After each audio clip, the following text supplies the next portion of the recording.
Previously, the third round of Ragnarok began between Poseidon and Sasaki.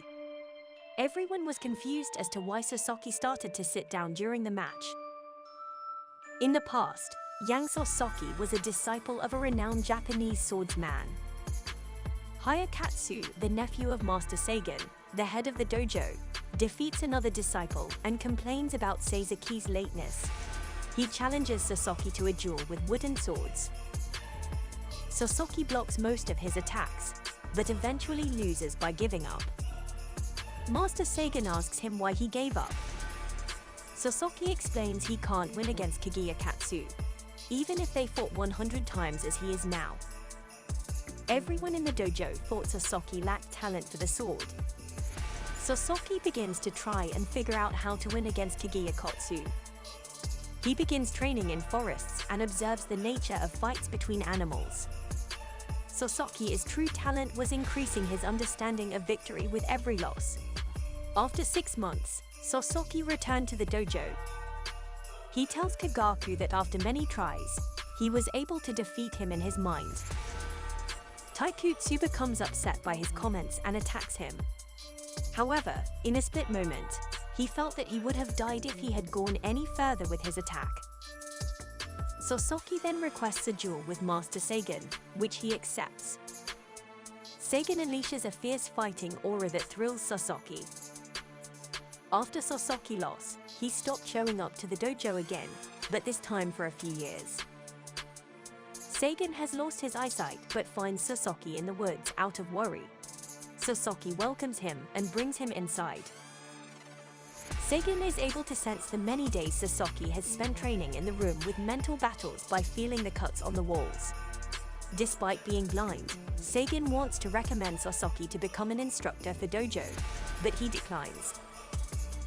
Instead, he wants to go on a journey to experience more losses and become stronger.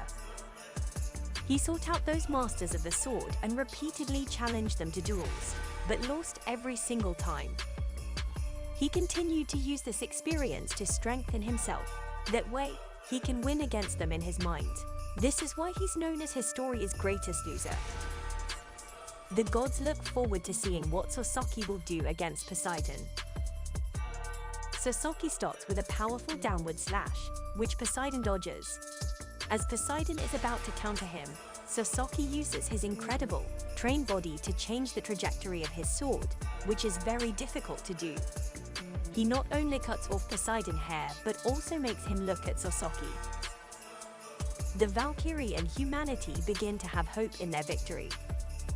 Sasaki thinks the sword it first transformed into is the perfect blade for him. The gods become shocked as Poseidon begins to walk towards Sasaki on his own. Poseidon launches a volley of thrusts with his sharp trident. Sasaki dodges all of them, not because he could see them but because of his experience. Brunhild explains the goal that Sasaki had in mind when he cloned Poseidon the moment he stepped into the arena. He has simulated over 1,000 of Poseidon attack patterns from the moment he saw him. After Sasaki dodges all of the attacks, the arena falls silent as Poseidon begins whistling, surpassing all of Sasaki's predictions. Poseidon goes on to unleash a lightning-fast thrust that Sasaki is unable to avoid. All the gods get excited to see Poseidon winning and loudly cheer for him. Beside him, he becomes annoyed and shuts them up with a glare. Poseidon then jumps into the air and rains countless thrusts down upon Sasaki. Sasaki dodges and parries all of his attacks, and he evolves with each attack, becoming closer and closer to becoming a god himself. However, just when he thinks he has predicted all of Poseidon's attacks, Poseidon exceeds his predictions yet again.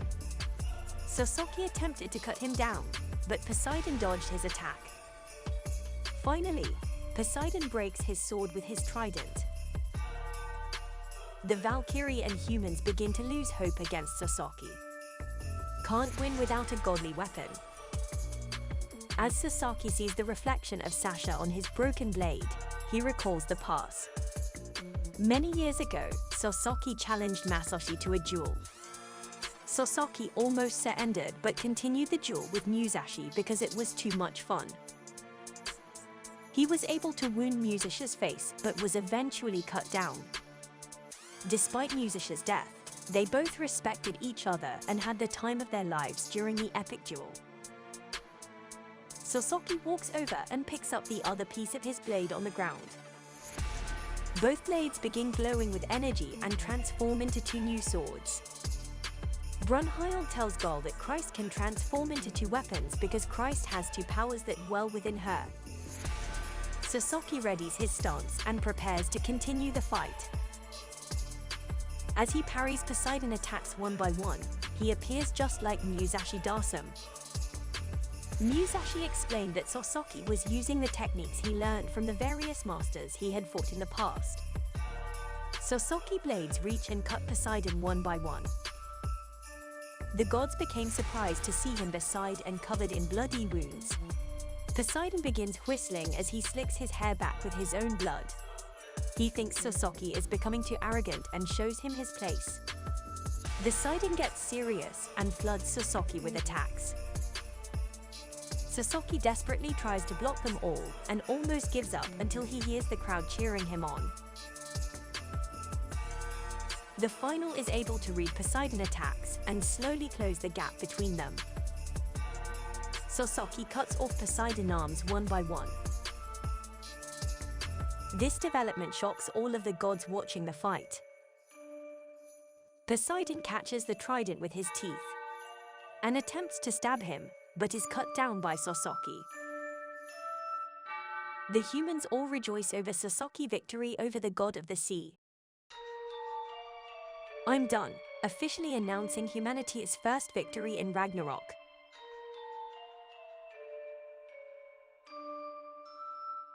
The gods get together and discuss their next moves. Zeus tells the other gods in the room that mankind is strong, and they have to get serious.